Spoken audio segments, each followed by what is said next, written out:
take a seat. It's good to see everybody. Good afternoon, and thank you all for having me. Thank you to Councilman Kramer for the kind introduction. I was talking with him backstage a little bit.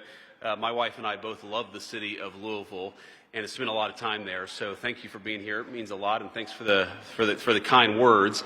And I'd say to all of you, whenever I was in the Senate and I welcomed a group from Ohio, and I know you guys represent the entire country or cities and municipalities all over the country, I would always just say, enjoy the town because it is your city.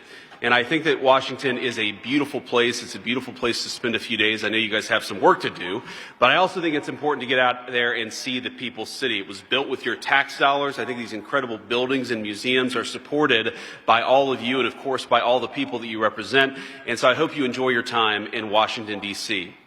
So I know you're all busy, and I know it's never easy to come here to Washington, especially on a Monday. So I appreciate the effort involved in getting here. And I also appreciate the mission of this conference. The work you all do back home is extremely important. Most Americans, of course, they interact with their state and local governments far more regularly than they do their federal government, and that's the way it's supposed to be. That's the way the Constitution sets it up. We know that good government starts at the local level. So while those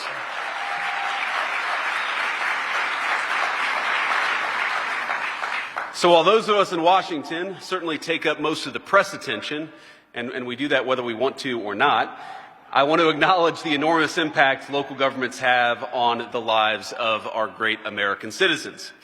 Now, the Trump administration believes in the wisdom of federalism and leaving local issues to local officials.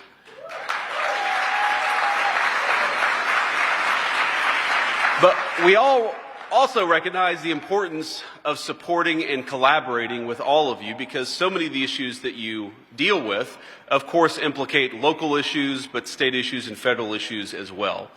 And one area of shared interest between President Trump and I think every single person in this room is the importance of providing good housing for our citizens at a reasonable and affordable cost. And I have to say, I'm hard-pressed to think of a time in my 40 years of life where it's been so hard for normal American citizens to afford a home. Even renting a home has become a challenge, or worse yet, fallen completely out of reach for so many of our families.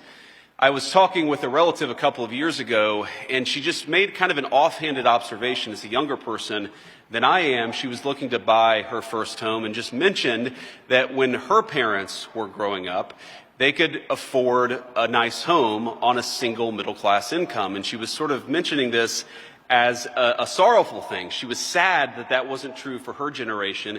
And I think all of us in this room, certainly including me, have a little bit more work to do, I think, to make housing more affordable. I want to talk about that because I think it's the issue where our interests in some ways are most aligned with the people in this room.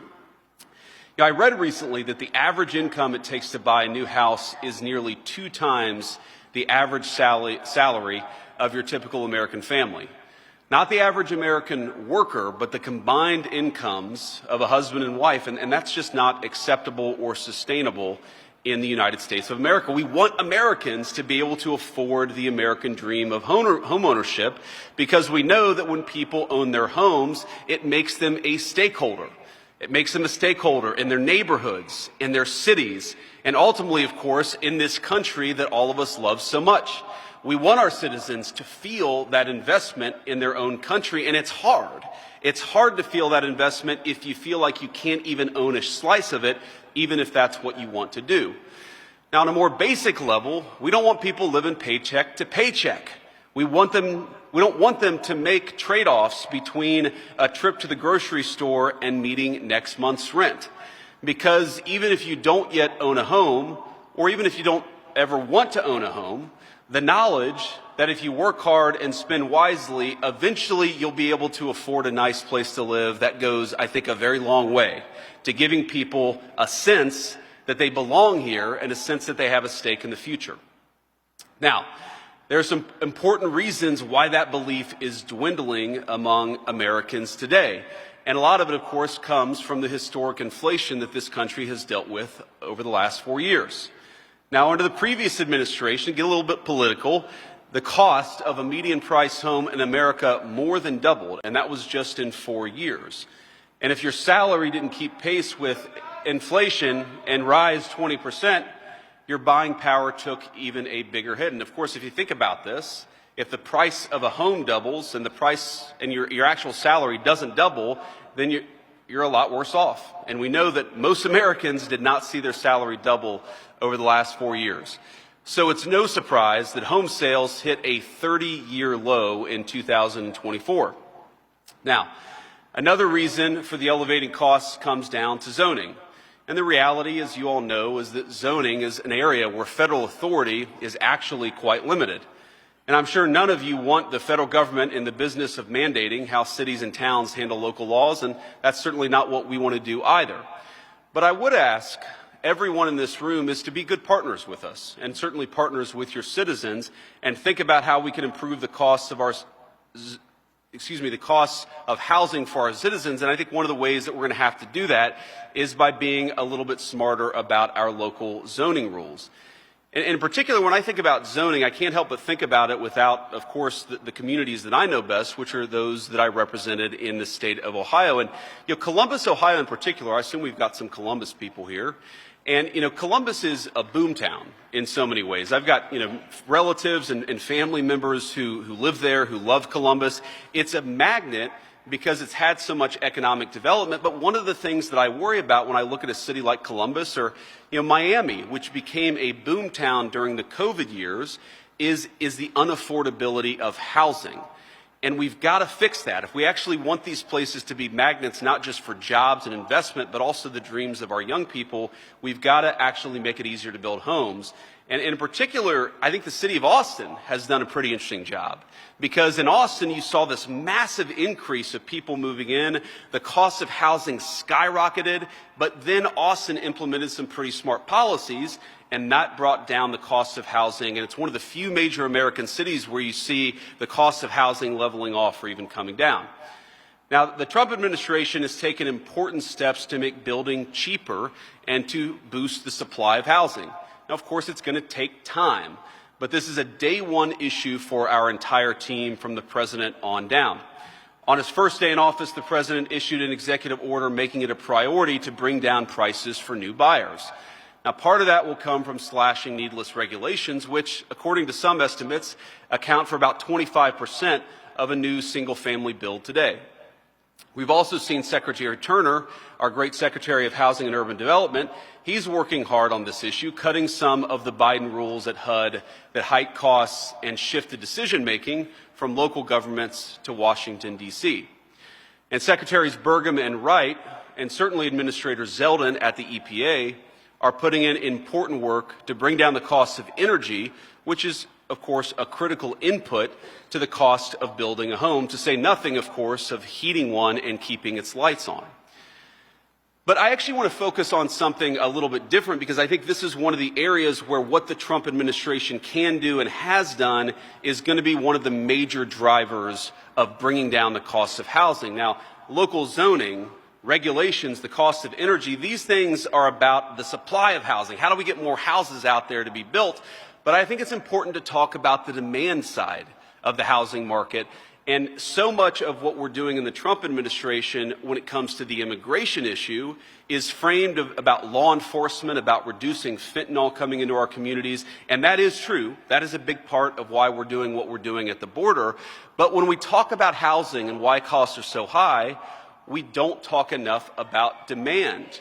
And one of the drivers of increased housing demand, we know, is that we've got a lot of people over the last 4 years who have come into the country illegally. And that's something we have to work on if we want to meaningfully reduce the cost of housing too. Now just think about this. If you allow 20 million people to compete with American citizens for the cost of homes, you are going to have a large and frankly completely preventable spike in the demand for housing. And that is what we, of course, have seen, because while we made it a little bit hard to build homes in this country over the last 4 years, we've also, unfortunately, made it way too easy for people to compete against American citizens for the precious homes that are in our country to begin with. Now, I'll say this, it's actually not just an American problem either. If you go to Canada, where because of their laws and regulations, they've seen a massive increase in the number of people who have come into their country. You go to the United Kingdom, you go across the world, and you see a very consistent relationship between a massive increase in immigration and a massive increase in housing prices. And we have to be honest about that. Well, I see one of our nice representatives out here wants to actually, I guess, continue to flood the country with illegal immigrants, making your communities and citizens unaffordable.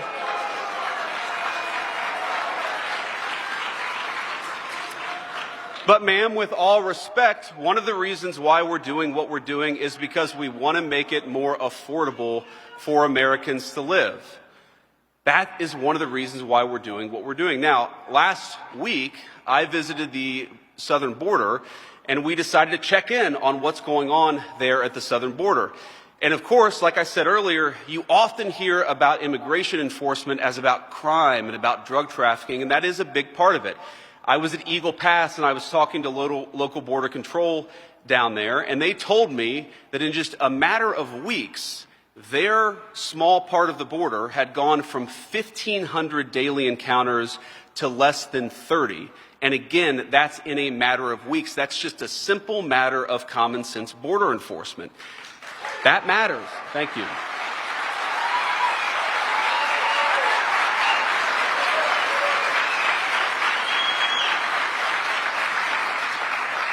And let's talk about why it matters. I mentioned housing.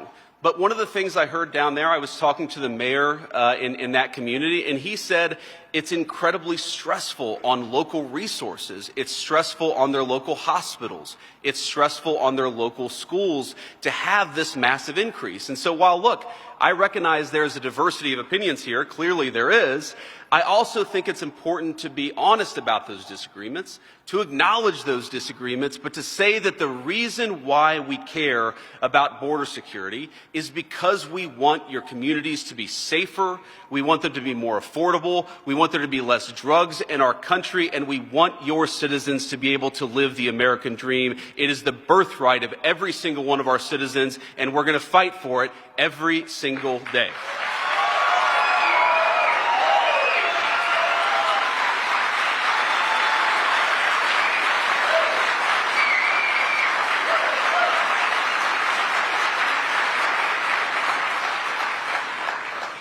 So, with all due respect for some of the disagreements in opinion, I'd say we welcome disagreements. We want to talk about those disagreements, but we also have to respect the law in the United States of America.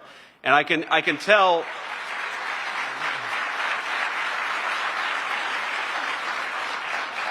And I can tell you that, yes, of course, you're going to disagree with some of our policies. That's okay. Come and tell us when you disagree with our policies, and we'll have a conversation about it. Maybe don't shout it in front of 2,000 people. I can't even hear what you're saying, sir. But importantly on this question of immigration, we have to recognize that, yes, you can disagree with some of the laws that are in place. You can disagree with the enforcement of those laws. You can even vote for people who want to change those laws. But while we have immigration laws on the books, we will enforce them, and we expect our local municipalities to help us.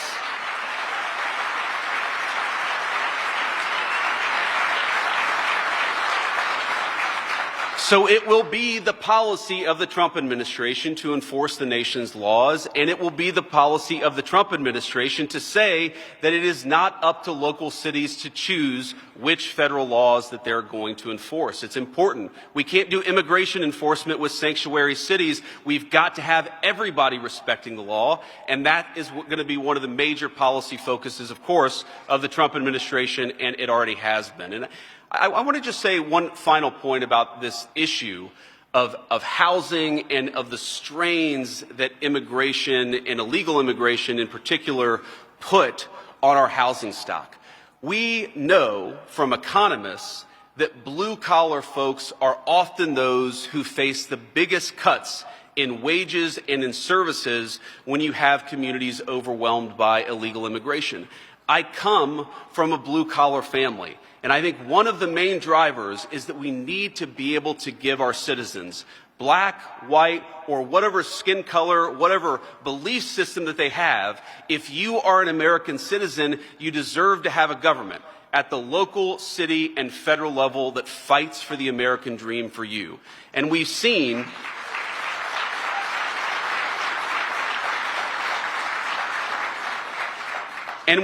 yes, over the Biden administration, but let's be honest, over 40 years of American policy, we've seen a lot of our blue-collar Americans, urban and rural, struggling to afford a home, struggling to raise their kids in safe communities, struggling to look to the future with hope and optimism. And so, with all respect for policy disagreements, I think that one thing that unites us in this room is that we want to give our blue-collar people in the United States of America a shot at the American dream again. We may disagree about how exactly to do it, but let's do it together. Let's fight for our people together, and let's reinvigorate the American dream for the American citizen once again.